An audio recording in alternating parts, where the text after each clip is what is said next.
A man is not only the product of his own thoughts, but also of the company he keeps.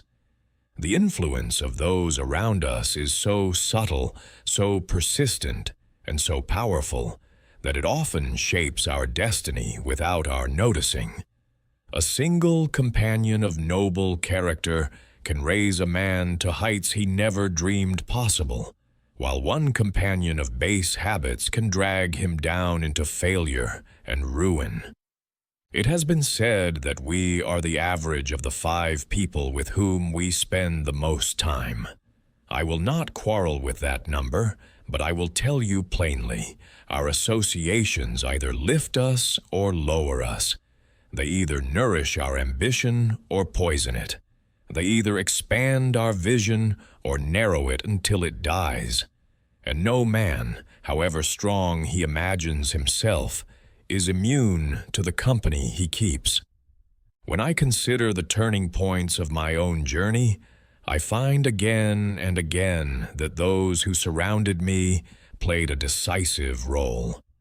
Not merely through direct instruction, though I was fortunate to receive much of that, but through the very atmosphere of their presence. To stand near a man of purpose is to feel a contagious energy. To observe a man of honor is to be reminded of one's own conscience. To share thoughts with a man of vision is to stretch one's own imagination. This is why I urge you, be vigilant in choosing your companions. Do not drift into company as one drifts into a crowd. Select those whose influence will strengthen, not weaken you. Avoid those who are idle, for idleness is a disease that spreads. Avoid those who are bitter, for bitterness corrodes the soul. Avoid those who scoff at ambition, for their words are daggers aimed at your heart. Instead, seek out men and women whose very lives are testimonies of diligence, integrity, and courage. Let me share a truth. Men rarely fall alone. They are pulled downward by the weight of their associations. A youth who keeps company with gamblers will soon gamble himself. A clerk who laughs with thieves will soon have sticky fingers. A worker who lingers in the company of drunkards will soon stagger with them.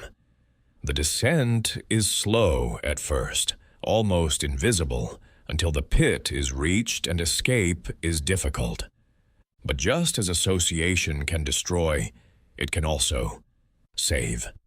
Consider the man who, though tempted to idleness, surrounds himself with industrious companions. Their example shames his laziness and stirs his ambition. Or the youth of modest means who befriends one who reads, one who dreams, one who strives. Soon he too will read, dream, and strive. Associations are ladders or chains, depending on whom you embrace. Now, some will protest, but I cannot always choose my companions. My work, my family, my neighborhood, these give me associations whether I will it or not. True enough, but you can always choose whom you listen to, whom you emulate, and whom you allow closest to your heart. You cannot always prevent the voices around you, but you can decide which voices shape your destiny. There is no excuse for surrounding yourself with those who belittle you, tempt you, or lead you astray. Life is too short and ambition too sacred to waste upon the careless or corrupt. If you must walk alone for a time to preserve your character, do so gladly, for solitude is better than bad company. And you will find, in time, that solitude itself attracts worthy companions, for men of purpose seek one another out as iron is drawn to a magnet. Understand, too, that association is not only personal, but also intellectual. The books you read, the lectures you attend, the ideas you ponder, these are companions every bit as much as flesh and blood friends. A man who surrounds himself with cheap entertainment and vulgar amusements is no different than one who keeps company with fools. But a man who reads noble works, who studies inspiring lives, who engages with great ideas, he has surrounded himself with giants who lift him higher. It is within your power every day to choose associations that elevate. Pick up a book by a great thinker, and you walk in his company. Attend a lecture by a wise teacher, and you sit at his table. Listen to the counsel of a noble friend, and you share in his strength. In this way, even if your daily circumstances seem poor or uninspiring, you can still live surrounded by the greatest spirits of all time. Ask yourself now, who are my companions? Do they call forth my better self or my lesser? Do they urge me toward effort or tempt me toward ease? Do they enlarge my vision or belittle it? Your answers will reveal much about your future, for your associations today are the architects of your destiny tomorrow. Do not make the mistake of thinking you can remain unaffected by negative company simply because you mean well. Influence is often unconscious.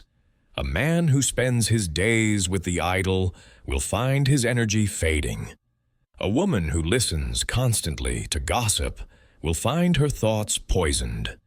The spirit of a man is like clay, soft enough to be shaped by pressure, even when he does not realize it. Therefore, guard your associations with the same vigilance you would guard your treasure. I do not say you should despise the weak, nor avoid the poor, nor scorn those who struggle. On the contrary, extend compassion and encouragement where you can, but distinguish clearly between those who are striving upward and those content to sink downward.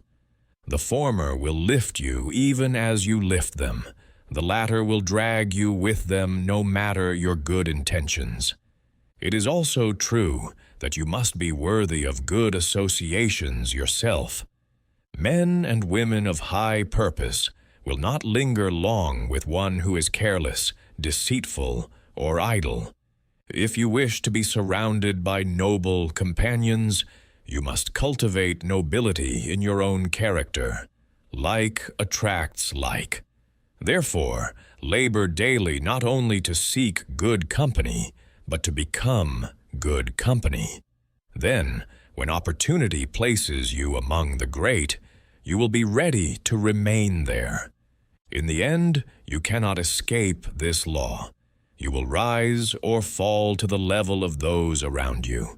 You will not often soar higher than your companions, nor sink much lower than they. Therefore, choose carefully.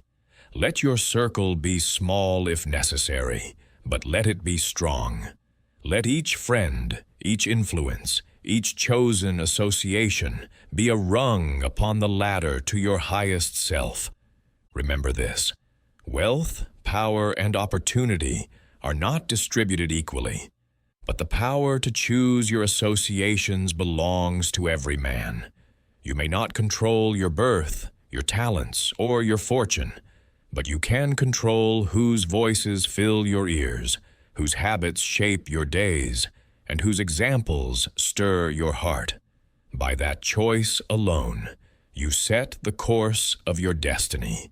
So today and every day, make this resolution: I will walk with those who lift me higher. I will surround myself with companions of purpose, of integrity, of ambition.